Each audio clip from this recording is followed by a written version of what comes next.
Thank you for acceding to my request, Mr. Commodore. You just called me a traitor, sir. Tama po ako, hindi ba? No, sir. You are inconsistent. No, sir. I did not say that you're correct.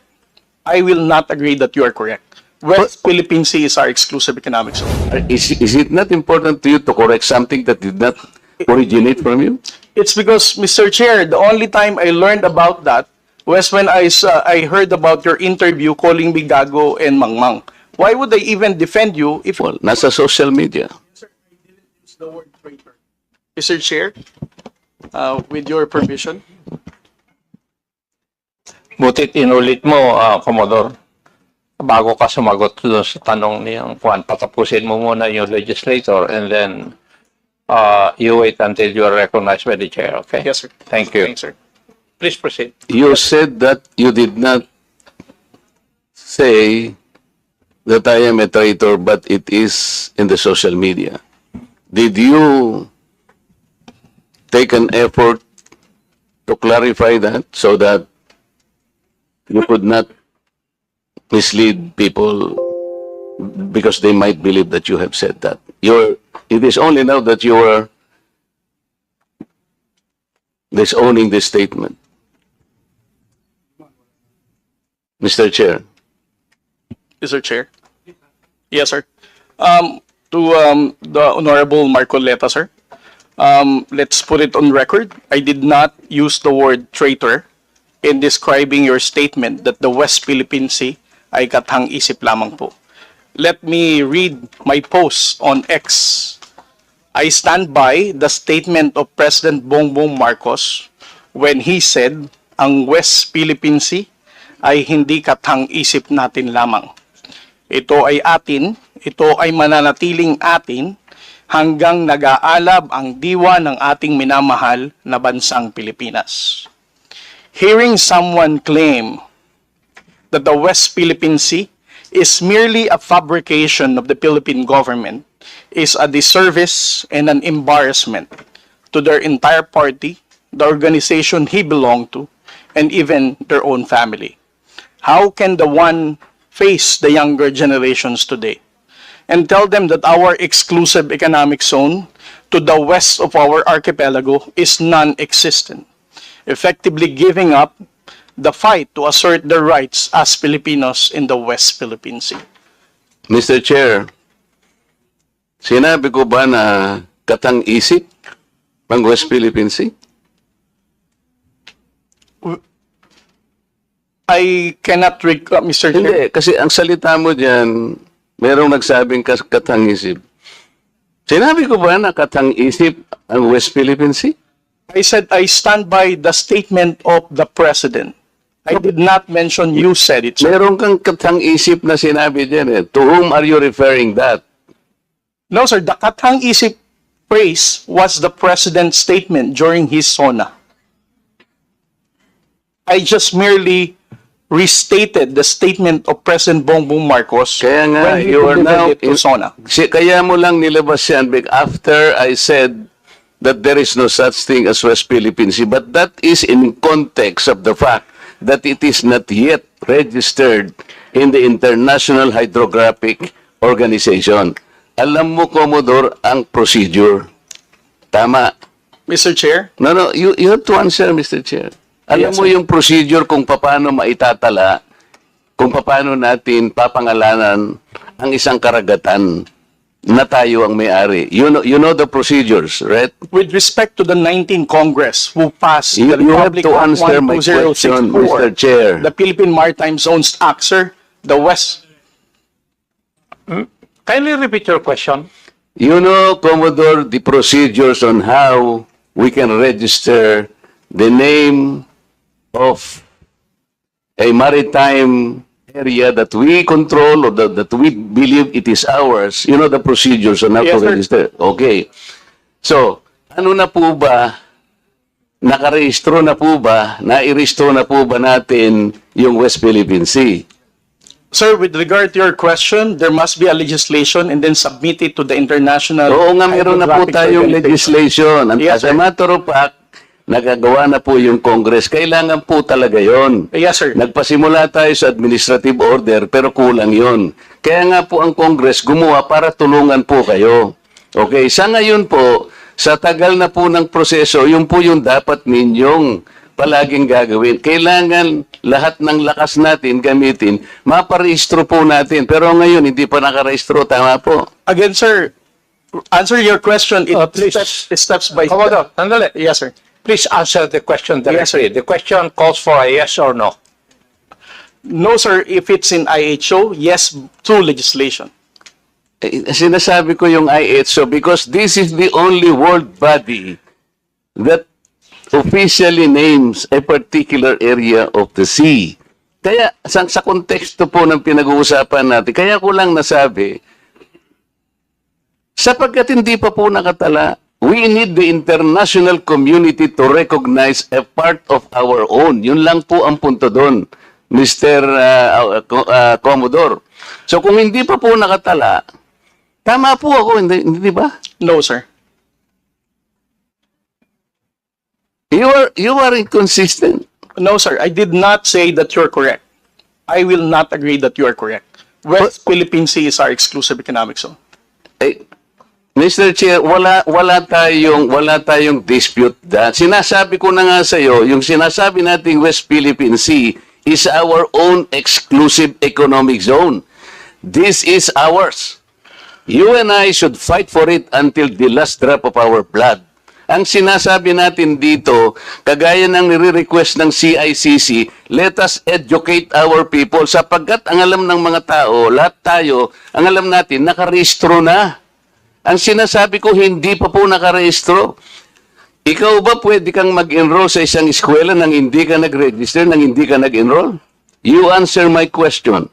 Of course, sir, there is a Kaya nga legislation. Kaya hindi pa nakarehistro, Mr. Chair. This is the only point. Let us not create a mountain out of molehill. Bigla mong sasabihin, in response to what I said, tathang isip, o blah, blah, blah, at lumabas sa traitor.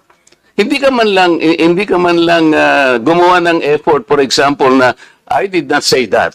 Ngayon mo lang sinasabi. But you know, people are bashing me. I am pro-China. When is the last time or the first time that I am pro-China? Again, Mr. Chair, I never said that you are a traitor. That is clearly posted on my Twitter Pero account. hindi ka po nagbigay ng paliwanag na sinabi mo sana doon sa social media din. Bakit nyo ina-ascribe sa akin na sinabi ko na traitor si Kong Marcoleta? I did not say that. It is only now that you are explaining na wala kang sinabi. But kumalat na sa social media, kaya nga tayo nandito. These are the excesses and the abusiveness of social media, Mr. Chair. Nangyari na. Kahit na ilang libong mag-explain ka dito, yung tao narinig na nila na ikaw ang nagsabi. Because meron ka pang litrato dun eh. Mr. Chair, No. nobody has ever asked me whether you are a traitor. This was only the first time that I was asked whether you are a traitor or not. You are not even aware na sa social media sumabog yun. Nandun yung litrato mo and the claim that I am a traitor. Ngayon ka lang nagpapaliwanag that I am not a traitor. Pero nangyari na yon.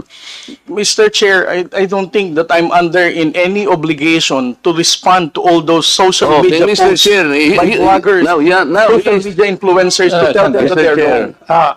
Siya muna. Sabi niya wala siyang obligation. Finish your statement. Yes, sir. Mr. Chair, Honorable Marcoleta, sir, I think I'm no under obligation to tell all the social media influencers, to bloggers, defend your name, tell them that you are not a traitor. Again, I did not mention that you are a traitor. Those words did not come from me. Why would I go to the extent of defending you and you are running for Senate?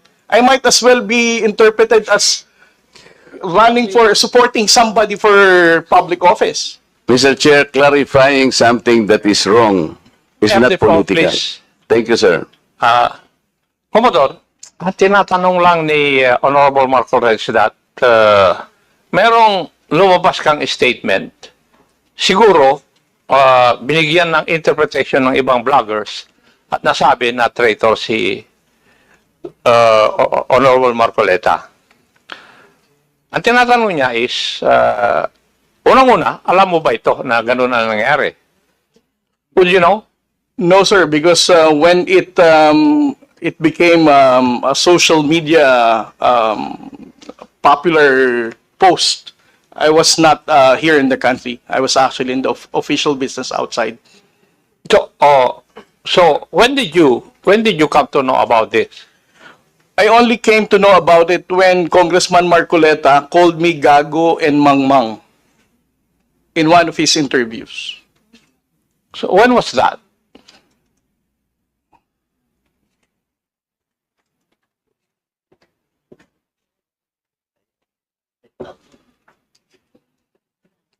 During his interview last February 10, huwag tayong magpagago at magpaka-ignorante katulad ng Commodore na yan. So, at that point in time, ang tinatanong kanina ni Honorable Marcoleta na merong misinterpretation doon sa iyong statement sa social media. Yes, sir. And you did not bother na i-correct man lang yun. Yun ang dinadrive ni Honorable Marcoleta kanina pa. Yes, sir. So, please answer that question. You did not do anything. I did not do anything, sir. Okay. Why? Why did you not do anything?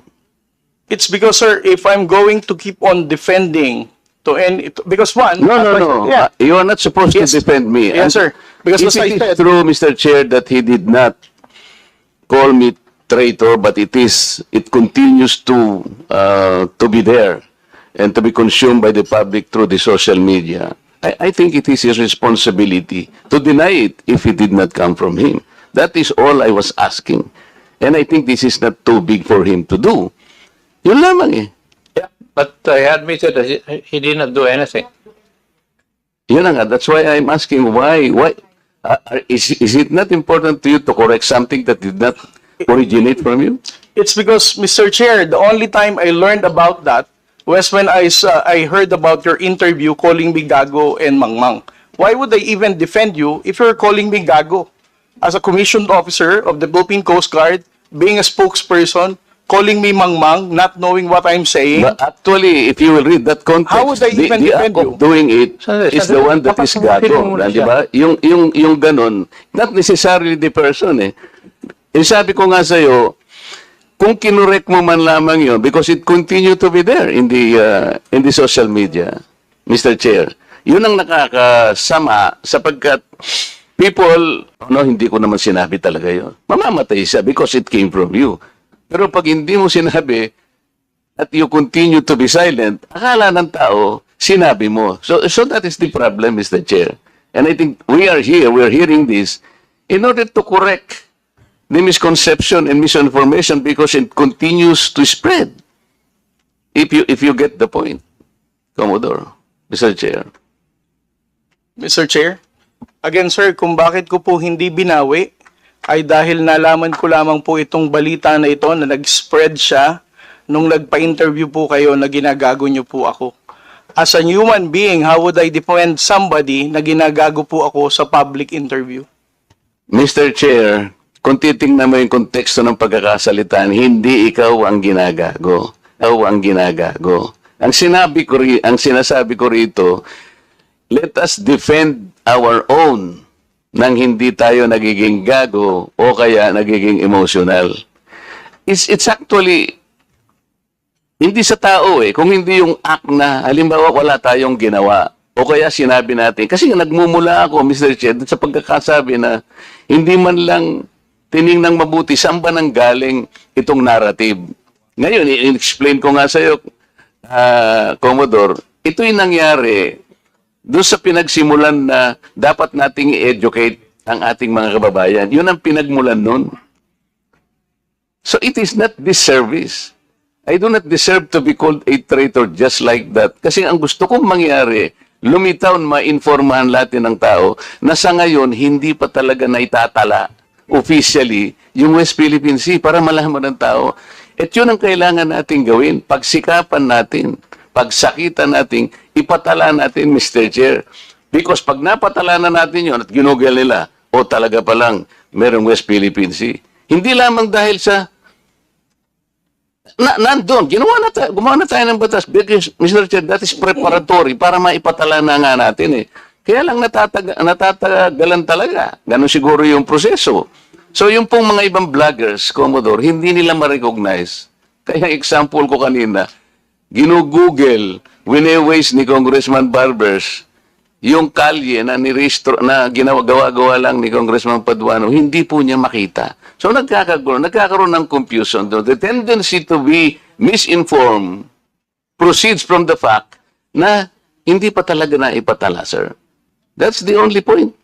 Mr. Chair, ngayon, kung babalik po sa Google, Mr. YouTube, ito kumakalat, lumalakad, but you're not doing anything to control this.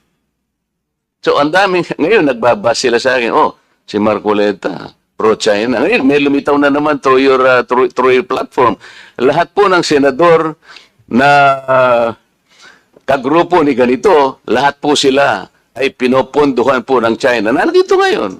I will show it to you before you leave, sir, na lumilitaw na naman dito. So kasama po ako doon sa grupo na yon na pinipinance ng China. Ganun po eh. So it becomes now an election misinformation that will impact on the credibility of the election. Maaaring mamislead po na naman ang mga tao. Yun po yung ating gustong ayusin. Yung misconception and misinformation. Lumitaw lamang po kasi sa kawalan ng information na hindi pa po natin naipatala, Commodore. Hindi pa nakatala talaga officially. Tayo-tayo po, walang problema eh. Kung tayo-tayo lang. Sapagkat yung bahagi na yun ng ating karagatan, may pangalan man yan o wala. Sabi ko nga sa iyo kanina, tayong dalawa ilaban natin yun hanggang sa huling patak ng ating dugo. Atin yun at walang makakapag